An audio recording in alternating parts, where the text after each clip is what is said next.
नमस्कार, वंदे मातरम। दोस्तों, स्वागत है आप सबका सैनिक पाठशाला में। आज के इस वीडियो के 4 महत्वपूर्ण जानकारियों को लेकर आया हूं। इससे पहले की जानकारियों की ओर आगे बढ़े दोस्तों, आप सबको दिसंबर महीने के एडवांस इंटीमेशन का मैसेज के बारे में बता दूं। पेंशन का एडवांस इंटीमेशन का मैसेज स्पर्श द्वारा दे दिया गया है। आप मैसेज देख पा रहे हैं दोस्तों। स्पर्श द्वारा 31 दिसंबर को हमारे खाते में पेंशन क्रेडिट किया जाएगा। बड़ी बात नहीं है, हर महीने होता है, वैसा ही मैसेज आया है। 7वें पे कमीशन का ये आखिरी पेंशन होने वाला है। अब उसके आगे हमें 8वें पे कमीशन के हिसाब से पेंशन मिलेगा। बेशक पेंशन बाद में मिले, लेकिन लागू जनवरी 26 से ही रहेगा।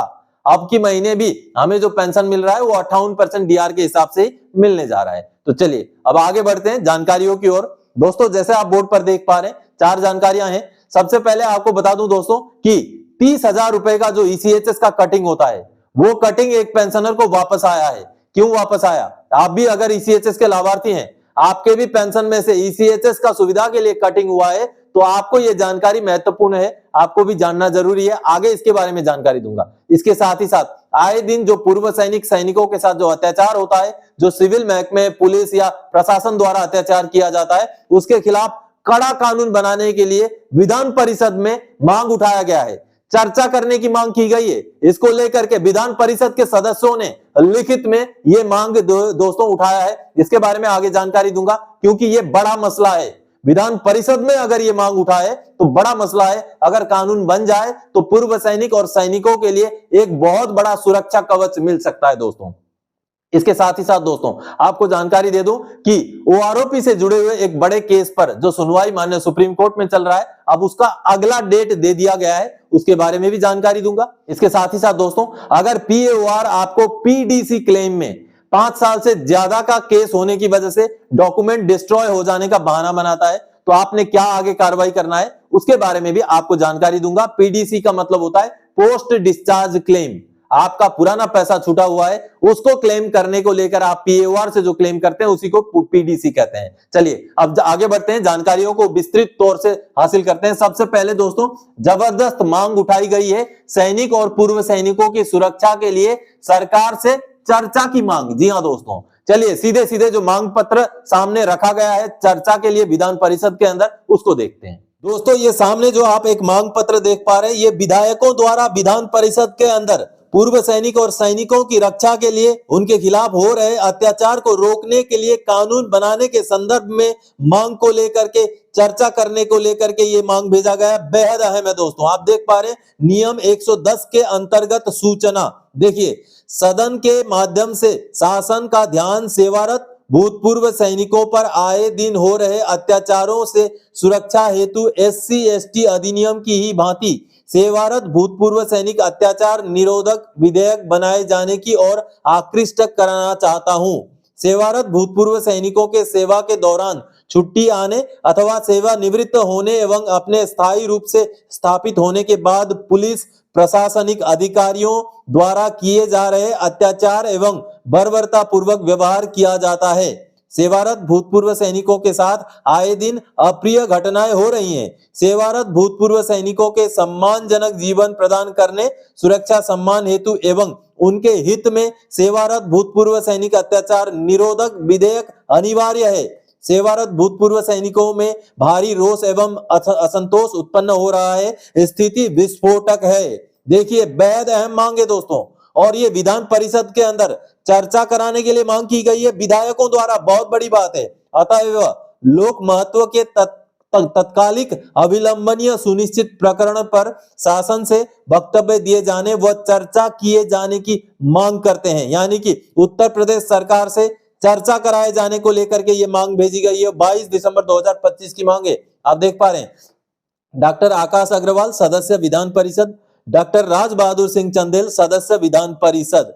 और व्याख्यात्मक टिप्पणी देखिए, प्रकरण लोक महत्व का है, अतएव वक्तव्य दिया जाना व चर्चा कराया जाना आवश्यक एवं अनिवार्य है। नीचे फिर से सिग्नेचर किया गया है। ये अहम मांग है दोस्तों। अगर इस मांग के बेस पर विधान परिषद, उत्तर प्रदेश के विधान परिषद के अंदर चर्चा होकर के कोई कानून बन जाता है और कानून लागू हो जाता है, तो कहीं ना कहीं पूरे देश के अंदर इस तरीके की कानून को लागू करने के लिए एक बहुत बड़ा बल मिलेगा, जिससे पूर्व सैनिक और सैनिकों के खिलाफ जो अत्याचार होते हैं, जिस भी तरीके के अत्याचार होते हैं, उनके खिलाफ रोकथाम करने के लिए ये SC/ST एक्ट जैसा ही कोई कानून बनाने को लेकर एक बड़ा कदम हो सकता है दोस्तों। अगर इस तरीके के कानून एक राज्य में भी लागू हो जाए तो कहीं ना कहीं पूरे देश भर में ऐसा कानून लाने की मांग बढ़ेगी और केंद्र सरकार को भी ऐसा कानून लाना पड़ेगा। तो ये स्वागत योग्य कदम है। विधान परिषद के सदस्यों द्वारा खुद ही ये मांग किया जाना एक स्वागत योग्य कदम है। चलिए अब अगली जानकारी दोस्तों, अगर PAOR PDC में 5 साल से पुराना केस होने का बहाना बनाए तो करें ये कार्रवाई। आपने क्या कार्रवाई करना है दोस्तों? PDC का मतलब पोस्ट डिस्चार्ज क्लेम। आप रिटायरमेंट आ गए लेकिन आपका सर्विस के दौरान का कुछ भी चीज छूटा हो, CILQ हो, CEA हो, फील्ड अलाउंस का पैसा हो, कुछ भी छूटा हो, उसको आज अगर क्लेम करते हैं आप तो उसको पोस्ट डिस्चार्ज क्लेम कहते हैं। अमूमन जब पेंशनर ऐसा क्लेम करते हैं तो PAOR द्वारा जवाब दिया गया पाया जाता है कि 5 साल से ज्यादा का केस होने की वजह से आपके डॉक्यूमेंट डिस्ट्रॉय हो चुके हैं। अगर ऐसा जवाब आपको आता है तो आपको आगे क्या करना है, इससे जुड़ा हुआ एक केस का एग्जाम्पल आपको समझाऊंगा। चलिए लेटर्स देख के समझते हैं। दोस्तों, जब पेंशनर ने पोस्ट डिस्चार्ज क्लेम के तहत CILQ की मांग की, उनको जनवरी 2006 से लेकर 30 सितंबर 2007 तक जब वो ERE में थे, आसाम राइफल्स में ERE में थे, ये फौज के जवान है, EME के जवान है, जब ERE में थे तो उस पीरियड का CILQ का भुगतान नहीं हुआ है, ऐसा करके जब उन्होंने मांग किया तो उस मांग को लेकर के ये लेटर जारी किया गया पहले तो, और इस लेटर के तहत ये बताया गया दोस्तों कि उनका CILQ का जो है क्वार्टरली स्लिप मांगा गया था। तो CILQ का पेंशनर का कहना है कि उस पीरियड का CILQ का भुगतान नहीं हुआ था, तो इन्होंने RTI लगाया PAOR को। तो PAOR द्वारा जो जवाब दिया गया है, उस जवाब के बाद कहीं ना कहीं PAOR ने टरकाने की कोशिश की है, लेकिन उसके आगे फिर पेंशनर द्वारा क्या कार्रवाई करना है उसके बारे में मैं आपको जानकारी दूंगा। चलिए, जो PAOR ने RTI का जवाब दिया है, ये देखिए, ये रहा PAOR का RTI का जवाब, 11 दिसंबर 2025 का जवाब है। इस RTI के अपील के जवाब में PAOR ने कहा है, with reference to the RTI first appeal dated 19 November 2025 address to the first appellate authority, it is intimated that defence pension payment instruction 2013 does not concern this office.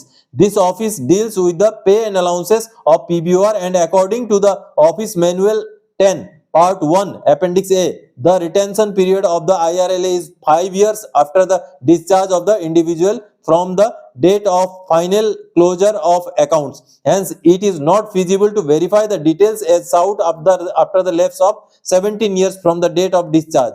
यानी कि discharge होने के 17 साल बाद आप अपना डिटेल्स मांग रहे हैं, CILQ का भुगतान नहीं हुआ करके CILQ का पैसा मांग रहे हैं, तो 5 साल से पुराने डाटा हमारे पास नहीं है, ऐसा जवाब PAOR ने दिया है। अब ऐसे कंडीशन में पेंशनर को क्या करना चाहिए?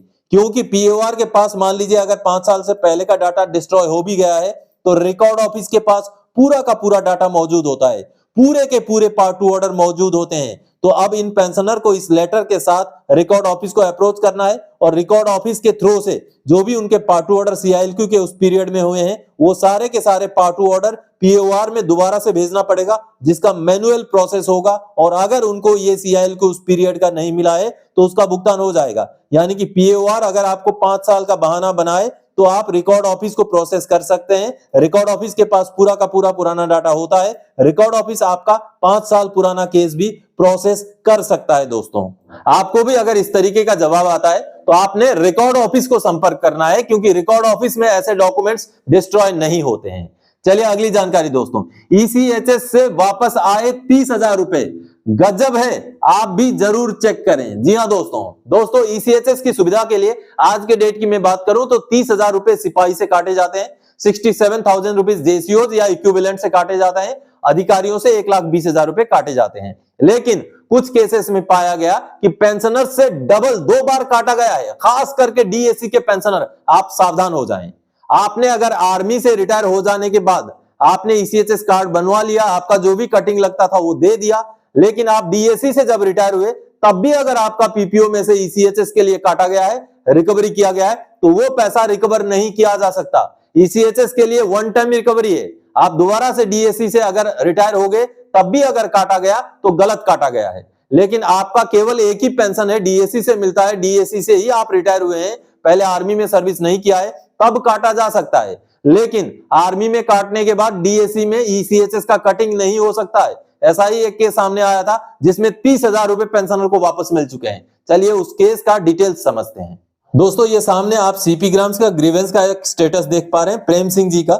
ये देख पा रहे हैं आप 24 अक्टूबर 2025 का स्टेटस है, जिसमें ग्रीवेंस के डिस्क्रिप्शन में उन्होंने कहा है, जय हिंद सर, मेरी आर्मी से रिटायरमेंट पर ईसीएचएस का पैसा काट लिया गया था। अभी डीएससी से डिसेबिलिटी पेंशन आने पर भी 30,000 रुपए recovery state bank of India ने किया है और जो भी बाकी 3,01,158 रुपीज की रिकवरी अलग से किया है। इसका डिमांड पीपीओ में लिखा हुआ है, the balance demand of ₹33,1158 state bank of India. तो देखिए पेंशनर जब आर्मी से रिटायर हो गए थे उस टाइम में उनका ईसीएचएस के लिए ऑलरेडी 30,000 रुपए हो या जो भी हो अमाउंट काट करके उनको ईसीएचएस की सुविधा दी गई थी। लेकिन उसके बाद वो डीएससी में भर्ती हुए, डीएससी से वो डिसेबिलिटी के बेस पर पेंशन आ गए। अब डीएससी से जब पेंशन आए तब भी उनका ईसीएचएस के लिए कटिंग कर लिया गया। अगर आप डीएससी के पेंशनर हैं तो आपके लिए खास जानकारी है दोस्तों, आपका अगर ईसीएचएस का कटिंग आर्मी से हो चुका है तो डीएससी से दोबारा ईसीएचएस का कटिंग नहीं होगा और अगर हुआ है तो वो वापस होगा।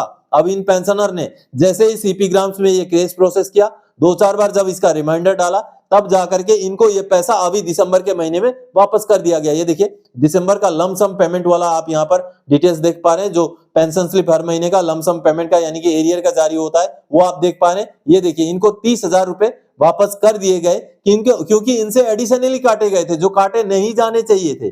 तो इस तरीके से हो सकता है डीएससी के ऐसे और भी बहुत सारे पेंशनर हैं जिनको आर्मी का रिकवरी दिया जाने के बावजूद भी डीएससी से रिटायर होने के बाद भी हो सकता है कि ईसीएचएस का पैसा कटा है। दोस्तों डबल रिकवरी बिल्कुल लागू नहीं है। आप आर्मी से रिटायर हुए, आपका ईसीएचएस के लिए पैसा कट गया, आपको ईसीएचएस की सुविधा मिल गई, लेकिन आगे जब आप डीएससी से रिटायर होंगे तो आपको ईसीएचएस के लिए अलग से कोई कटिंग देने की जरूरत नहीं है, जो इन पेंशनर के केस में हुआ था। और 30,000 रुपए जो एक्स्ट्रा कटा था वो वापस कर दिया गया, लेकिन ये पैसा 6 साल के बाद वापस किया गया।